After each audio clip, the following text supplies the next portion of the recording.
most important principle is to not fool yourself. Only a few win. Exactly. The feeling you get when you enter the office of a startup, the first 5-10 minutes, that correlates very strongly to success. How do you sell the vision, the idea? That's hard.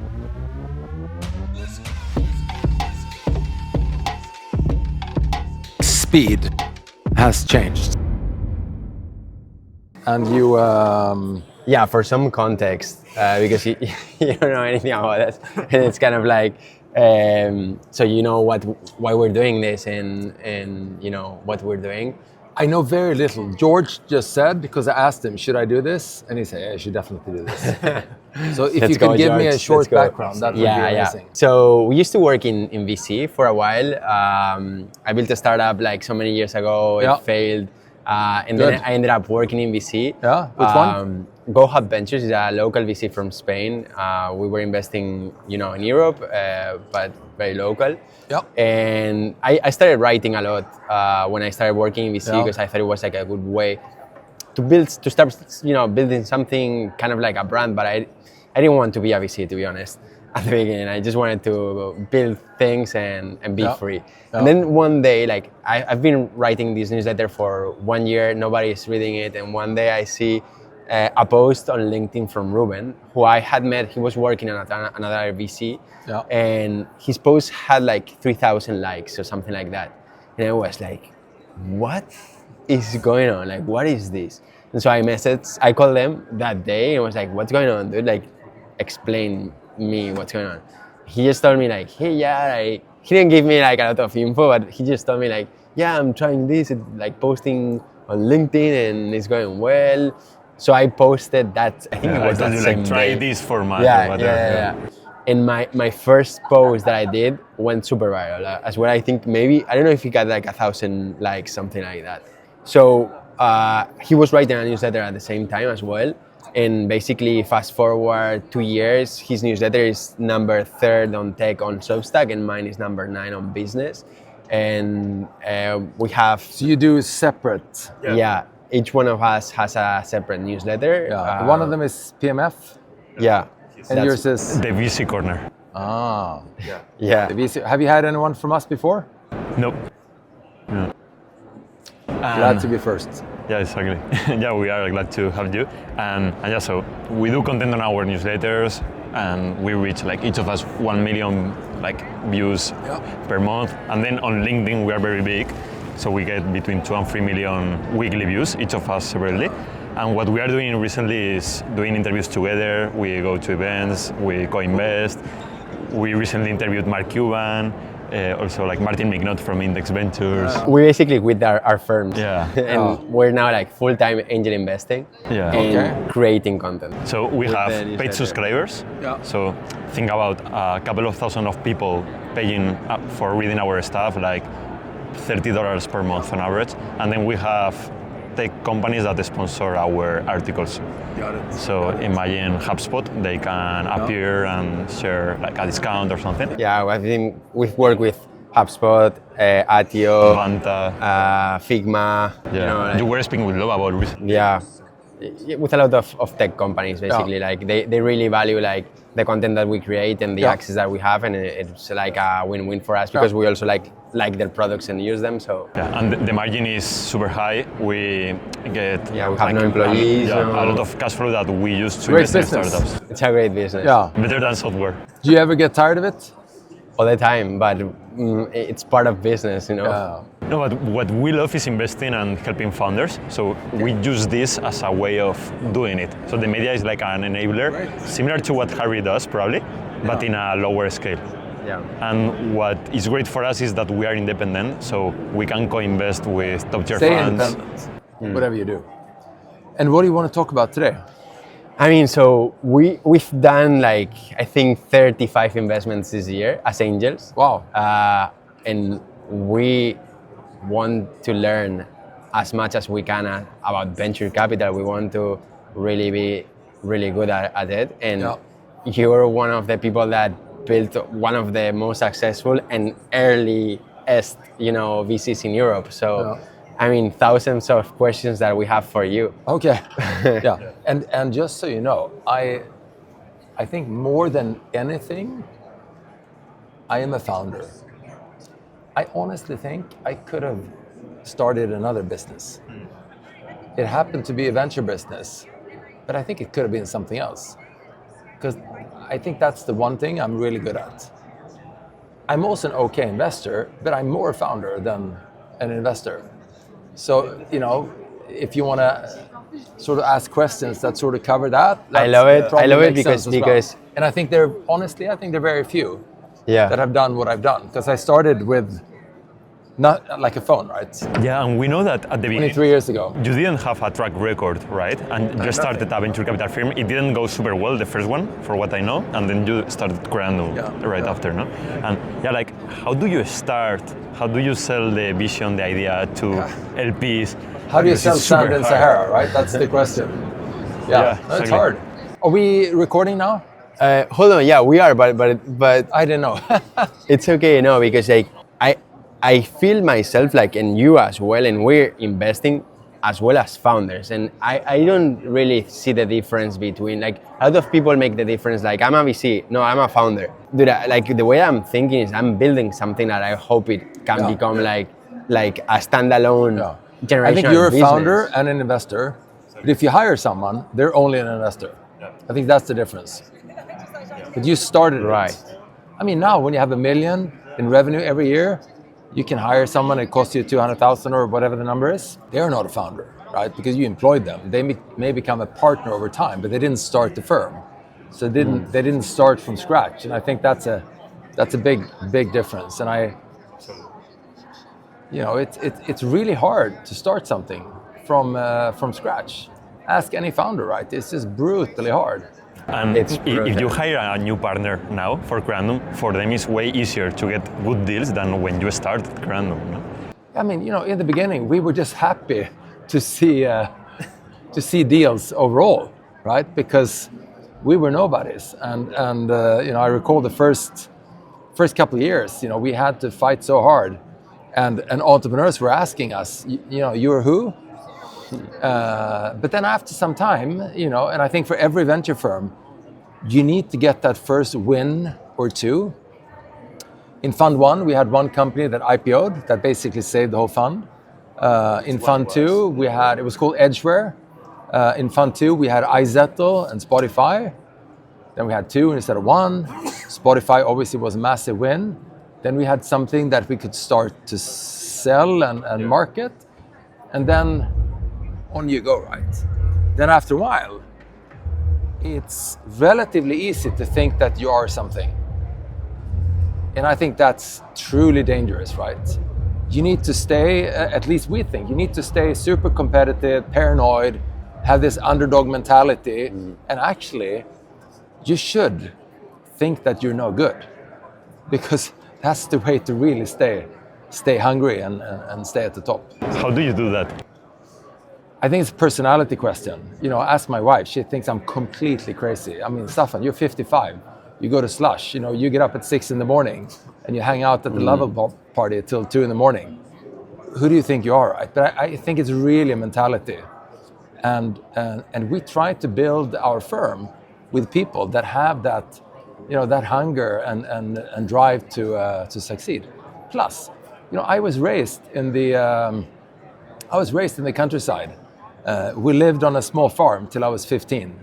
We didn't have much land, etc., but it was like that rural setting. And I don't know where you guys are from, but if you live in the countryside or if you live in a farm, life is very simple. You eat, you sleep, and then you work. You constantly work. It's not like it's super stressful all the time, but like every single awake hour, you just work. So this sort of always on mentality, I just always had. And I don't know how much is DNA and how much is upbringing. I don't care, but I think it's important. And what's driving you right now? Because it's not money, no? No, but I love to win. I think this is the best job in the world because we get to see great founders. And if you're decent at what you do, you get to see the future before it has happened. But I want to establish Creandum totally at the top. I think it's an amazing time to invest in Europe. I think it's an amazing time to invest overall. And I quite often hear from others that, oh, it's so hard. You need to be a mega brand. You need to have billions of dollars under management and all that. And the VC model is broken. And I tell everyone that back, now 26 years ago when I started, you know what I heard then? There's too much money. The valuations are too high. There are not enough exits. It's so competitive. And all of that, it's just how it should be. The model is not broken. The thing is, it's just very hard. Yeah, only a few win. Exactly. You need to be super competitive. You have to be at the top. Brutal. You have to be top quartile, top decile. And then, if you ask a room of 100 VCs, how many are top quartile? How many will raise their hands, you think? Like a very high number. Very high number. So, which brings me to another thing, which I'm a big believer of. There was a physicist, way back. His name was Richard Feynman. I think he got the Nobel Prize in 1965. And he said, the most important principle is to not fool yourself, because you are the easiest to fool. And I think so many people, we just fool ourselves. And I think it should be the opposite, right? You should just be a brutal truth sayer, because I think it's the way to succeed. It's very hard, of course, but I think it's the only way. We listened to a podcast from Harry Stebbings this weekend, and it was really, really interesting because he was saying that the best founders he's interviewed all share these several traits, no? And two of them were a big kind of superiority complex, thinking they're better than the rest in terms of performance or whatever, together with big insecurity, that feeling of I should be doing more, no? And maybe that drive that you have now is part of that feeling, no? That I think many of us feel, many of the people that are building 7 days a week full time feel all the time, no?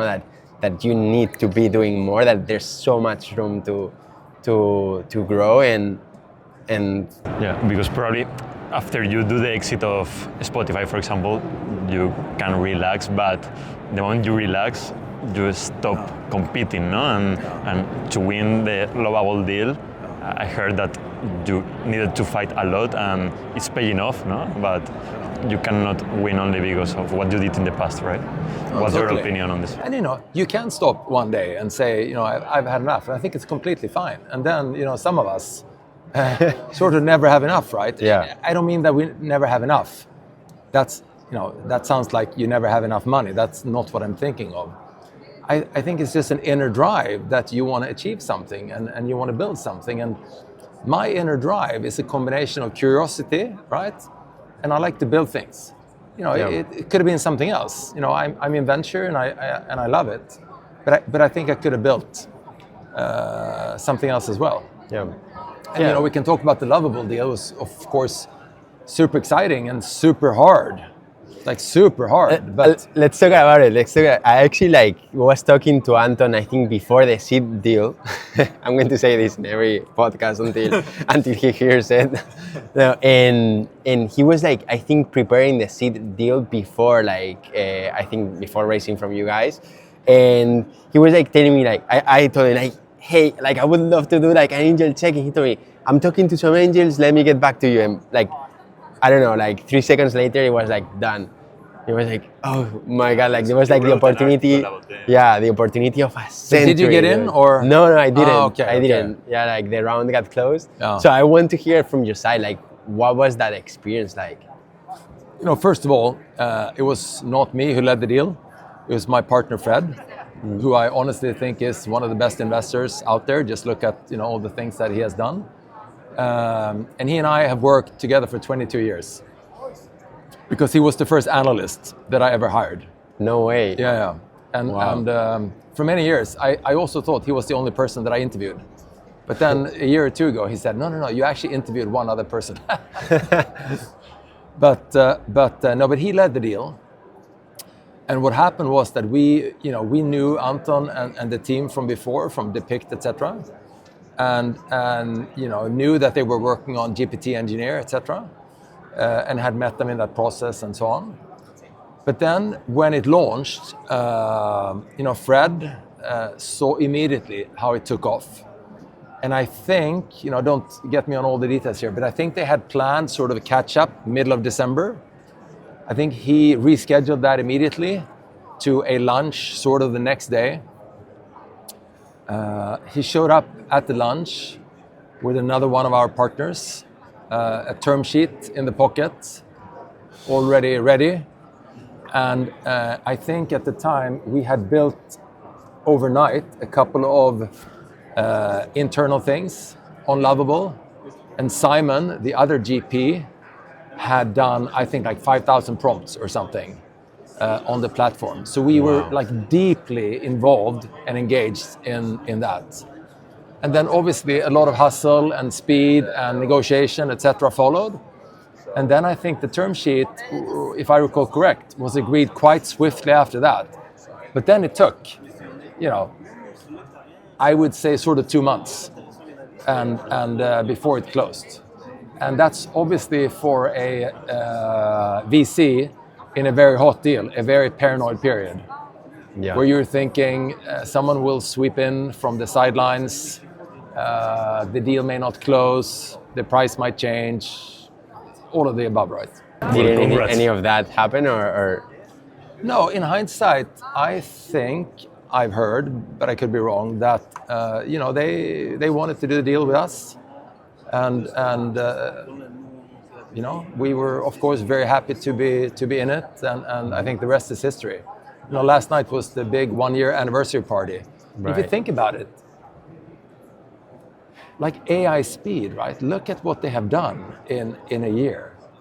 And I think, there are many companies doing well out there, but I think they're really a role model in terms of how quickly you need to scale, how quickly you need to recruit, how well and how strongly you need to build your brand and get it out there.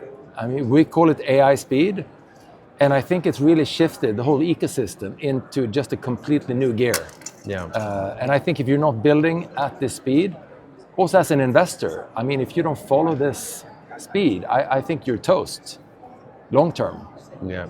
But it's a great opportunity, right? Because not only can great companies be built right now, I also think it's a great time for new and emerging venture manager to rise to the top, because maybe they were quicker, more alert, more competitive, more hustlers than some of the established big brands out there.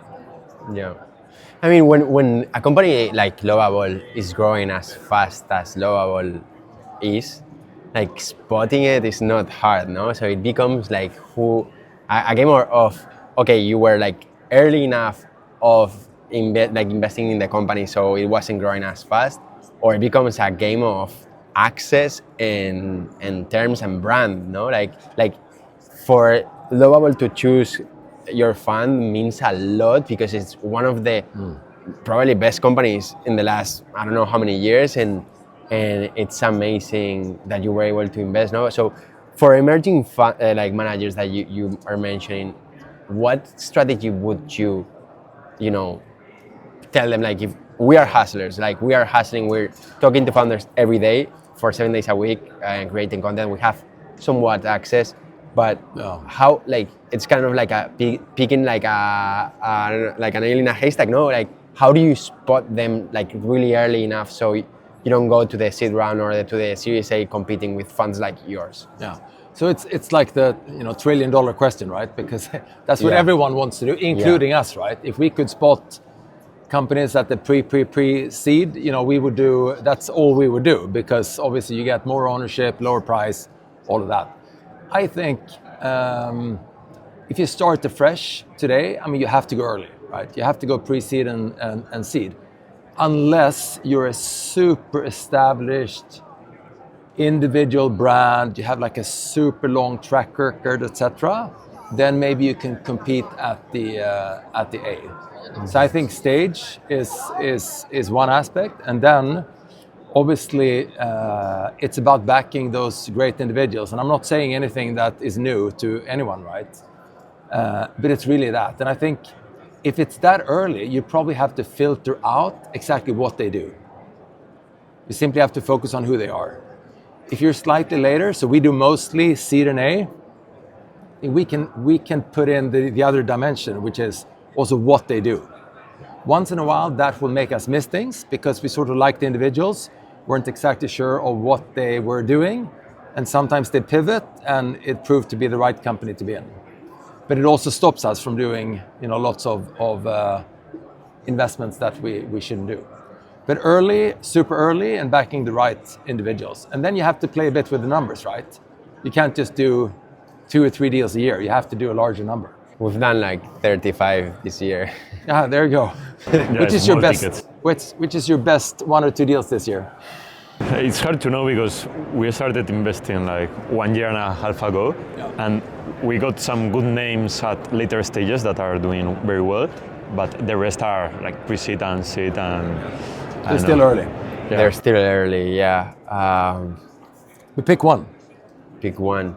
Like we have a bunch that are doing pretty well. It's not like I don't think we have any one like Lovable yet, but which one would you pick? That's a good question. It's okay if it's a couple. By the way, I'll tell you a story. So our first fund was not great. Again, we had this one company that IPO'd and saved the fund. Fund 2 was amazing. Fund 2 was absolutely amazing. What changed from one fund to the next one?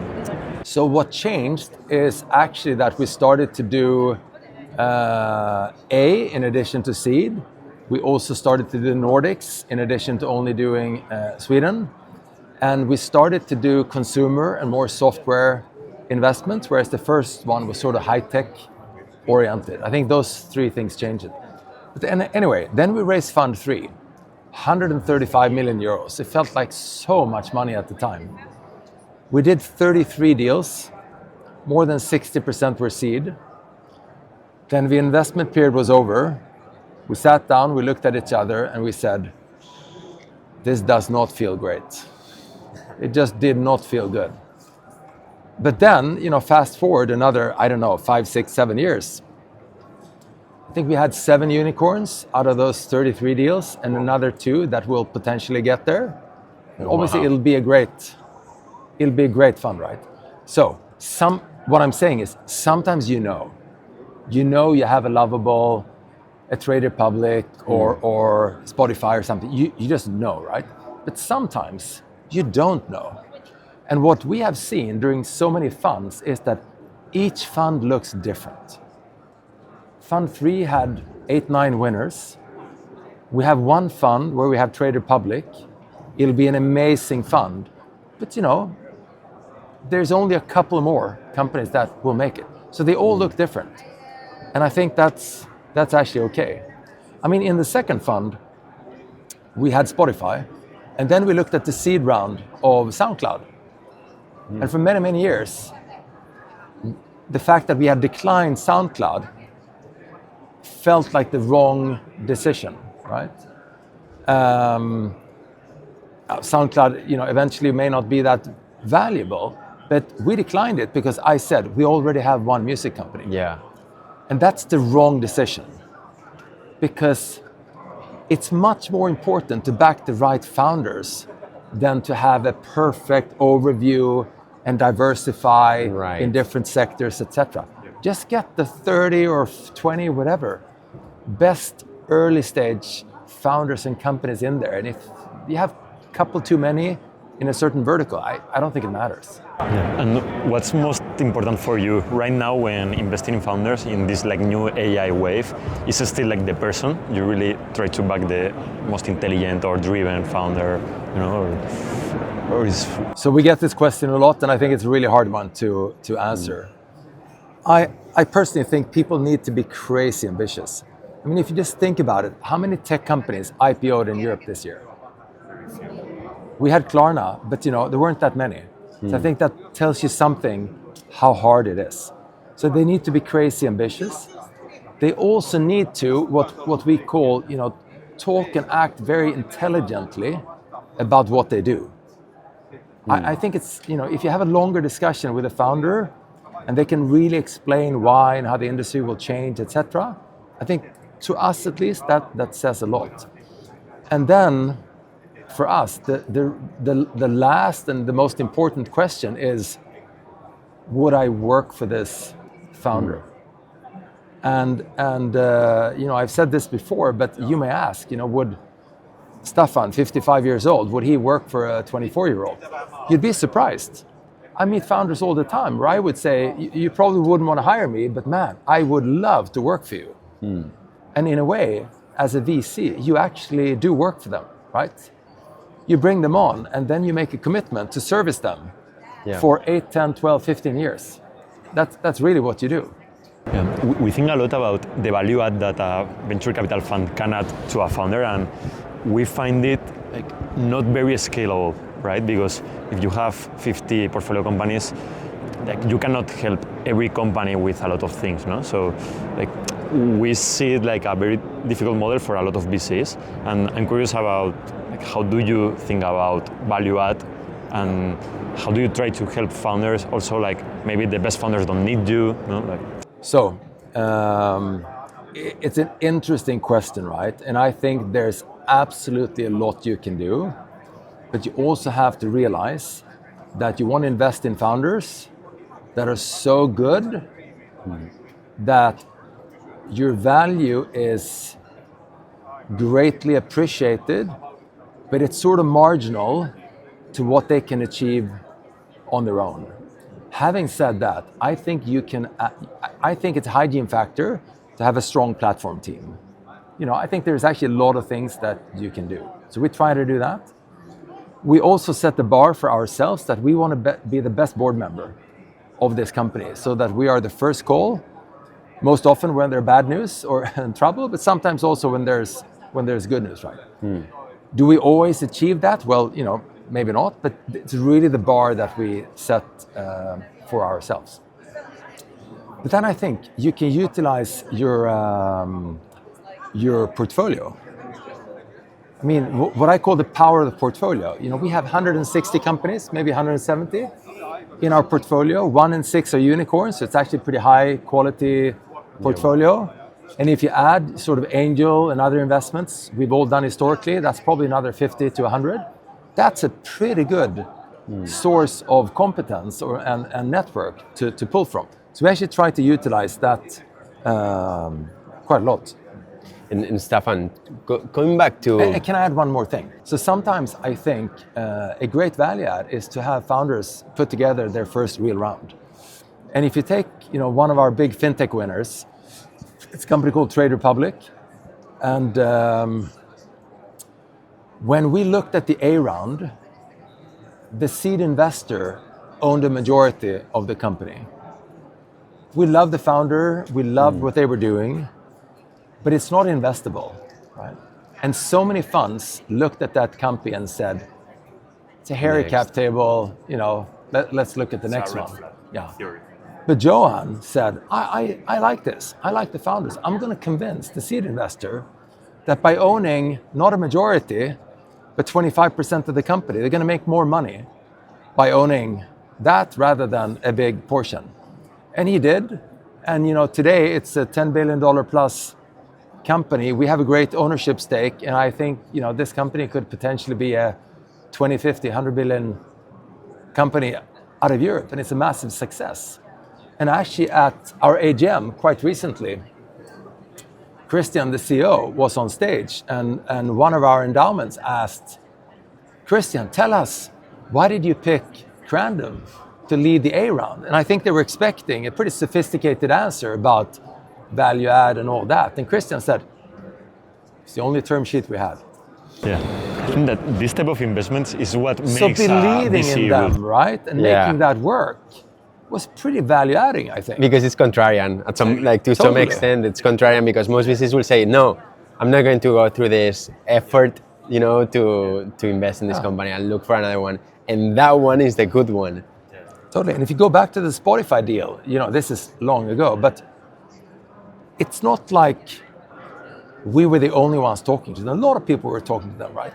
But everyone drew the same conclusion, which is great team, great product, actually love the product, but come back when you have signed the labels. And my partner Fred said, this is how everyone will think. Let's think slightly different. Let's follow them. Let's be really close.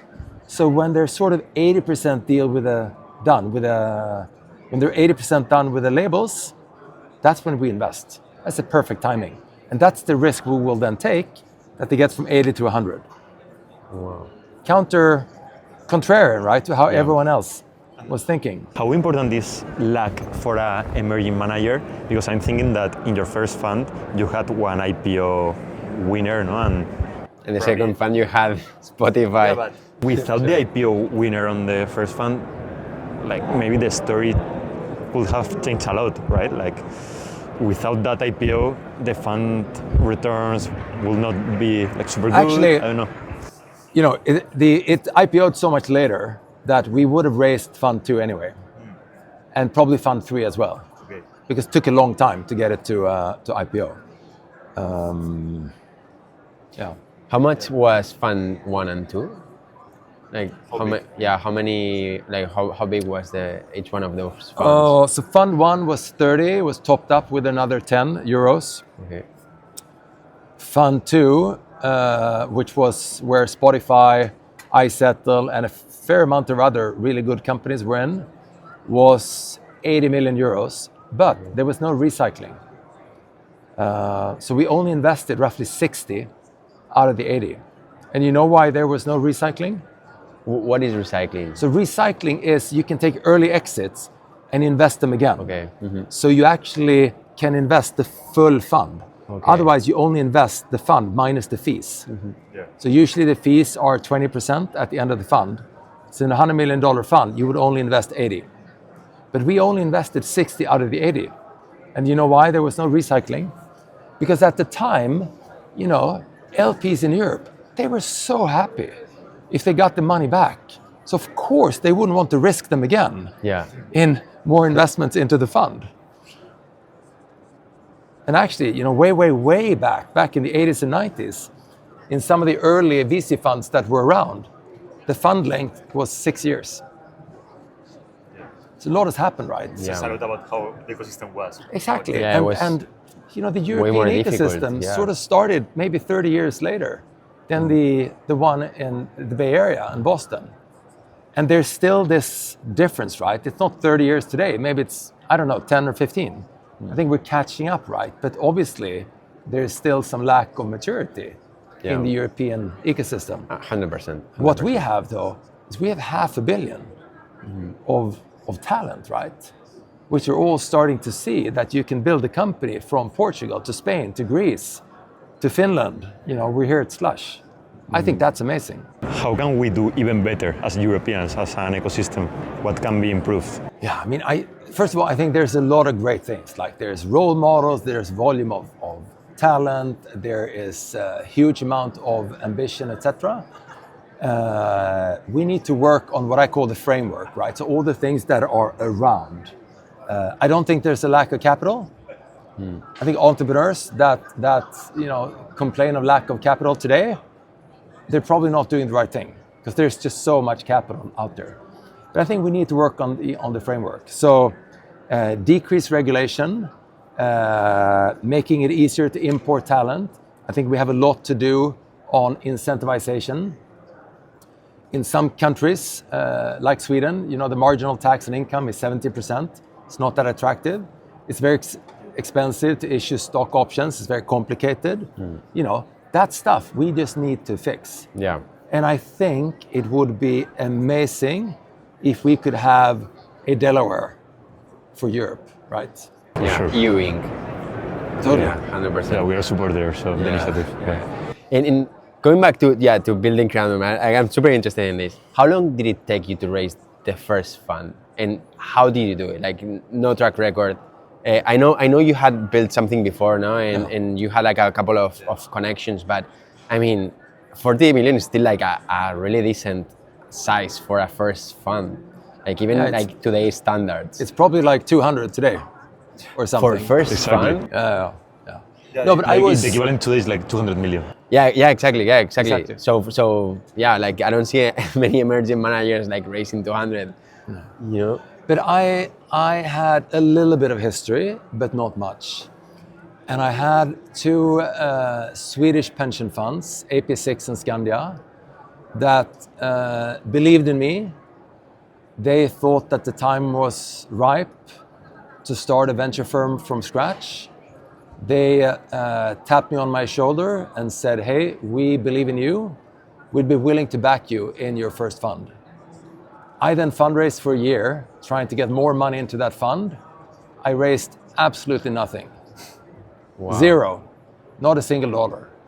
And you know, today when there's capital everywhere and you have all these solo GPs and emerging managers and angels, etc., and the ecosystem is on fire. I mean, you know, 22, 23 years ago, it was very different.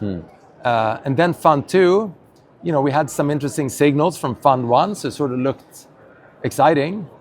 Fund 3 was difficult, and we actually didn't get to our target because we had an pension fund that sort of declined us at the end. When was that? Sort of up until maybe 2011, 2012. So, you know, the first 8-10 years was actually pretty hard. And I would also say that, you know, it's harder to start from the outskirts of Europe than from the center.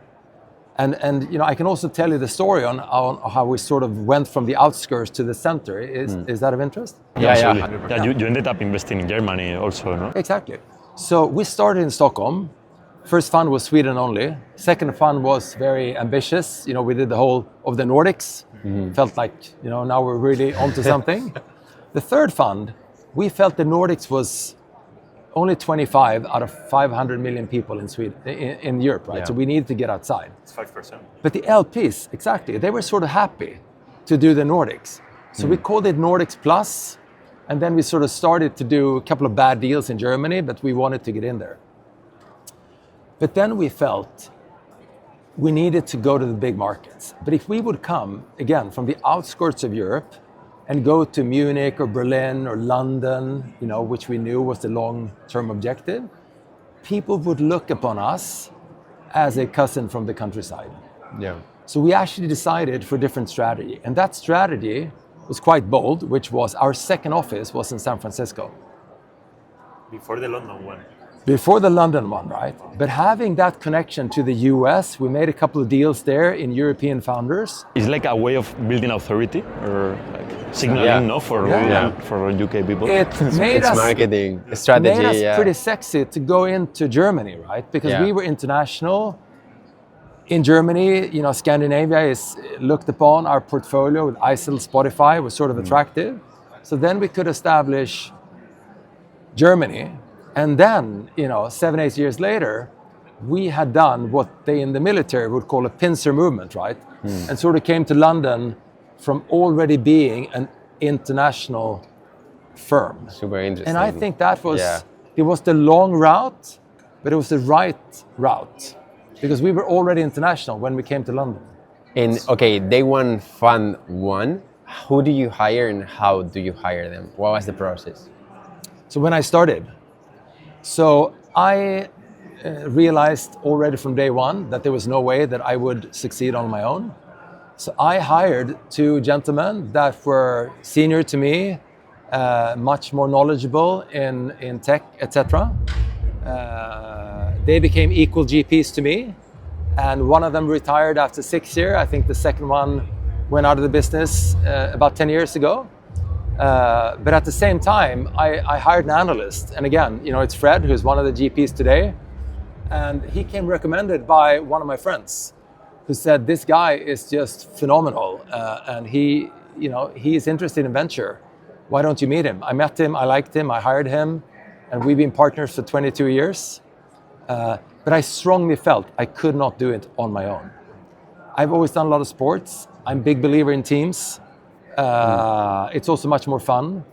So I didn't want to build a solo GP firm or a firm where we wouldn't be equal, etc. I just felt it wasn't right for me.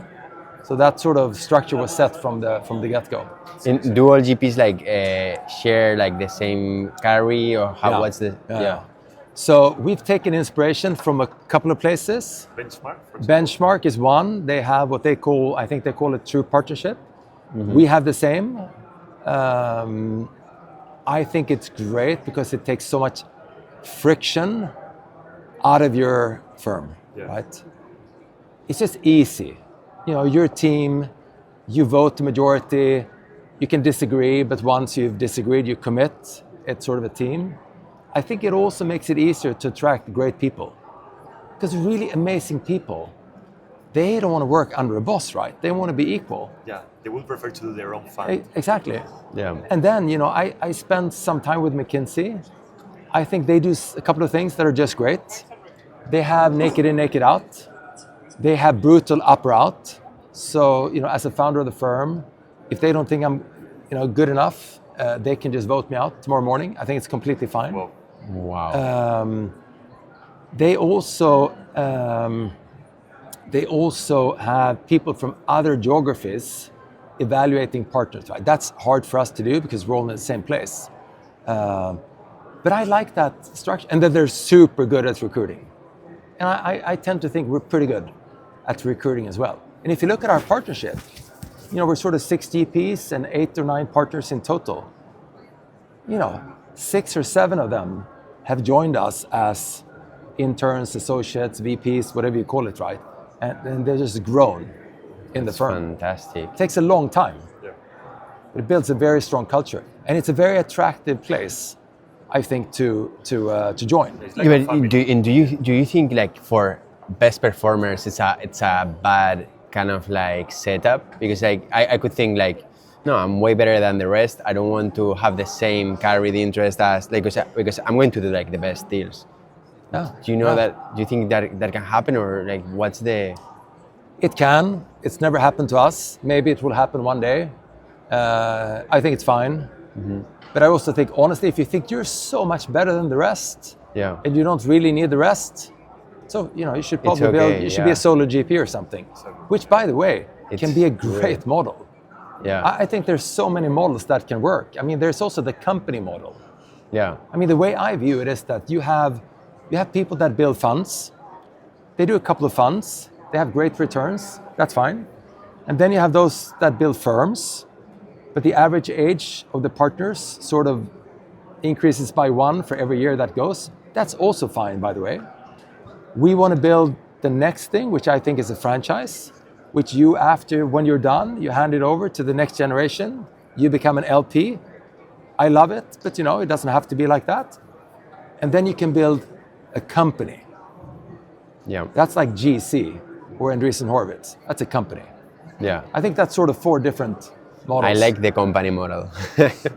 But your model is also like really interesting. It's like a law They're firm. all good, right? Yeah. I like the franchise model. Yeah, or like a consulting firm or something like that, no? Yeah. It's kind of like But professional McKinsey is a services. franchise, right? It gets Yeah. handed over. Yeah. But if you build a company, you build AUM, then eventually you sell it or you list it. Right. Well, we need to wrap up, guys. Hey, It's been Thank you so amazing. much, Staffan. This was